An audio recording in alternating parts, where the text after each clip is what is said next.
继续要来讲迫爱做让位的这个议题，最近是引发着讨论。有一位毒理学的教授，昨嘛伫个面册来分享，讲伊捌因为手脱轮无法度换，所以坐伫个迫爱做，结果有人叫伊让位。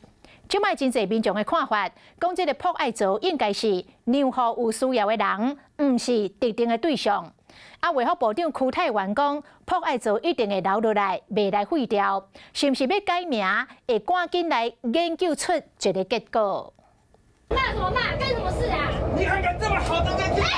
坐伫结婚，有人坐到社起甲动手，专是因为迫爱做，敢爱让位。最近是小林所发生真侪件小小的代志。懂不懂？不爱做，看清楚。你不对啦！你这么年轻人在跟你讲，你还不站起来？少年爱让位，这个情形伫咧网络顶，大家是讨论甲嚟支持。道理学教授赵明辉昨嘛伫咧面册分享，伊嘛捌互要求爱让做会经验。老实说，我脱臼其实是蛮严重的，就是我的肩膀，我的右肩膀会掉下来，就是也没办法去抓扶手。对，那长辈他们其实就会觉得说，为什么会有一个年轻人坐在这个地方？人咧无爽快，敢若看外表，你根本就唔知。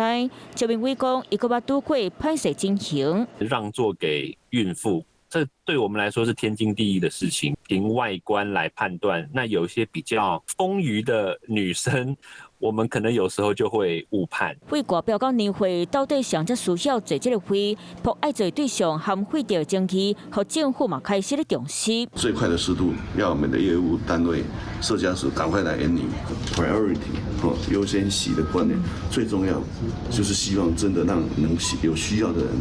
真的有位置坐，我觉得流程比较好。小朋友啊，如果孕妇啊，老人如果有的很老的，也是要给他坐。你有需求就坐，我可能不会去看你到底是什么身份这样。大众运输，大家容易当坐迫爱做，本将是生意，想不到会废掉这个会，和大家伫咧论战。恐惊相关单位在进一步讨论，看要如何改善，才当下大家起。Hello， 我是陈雅玲。想要抢先掌握最及时的新闻资讯吗？赶快订阅、按赞、开启小铃铛，锁定华视新闻 YouTube 频道。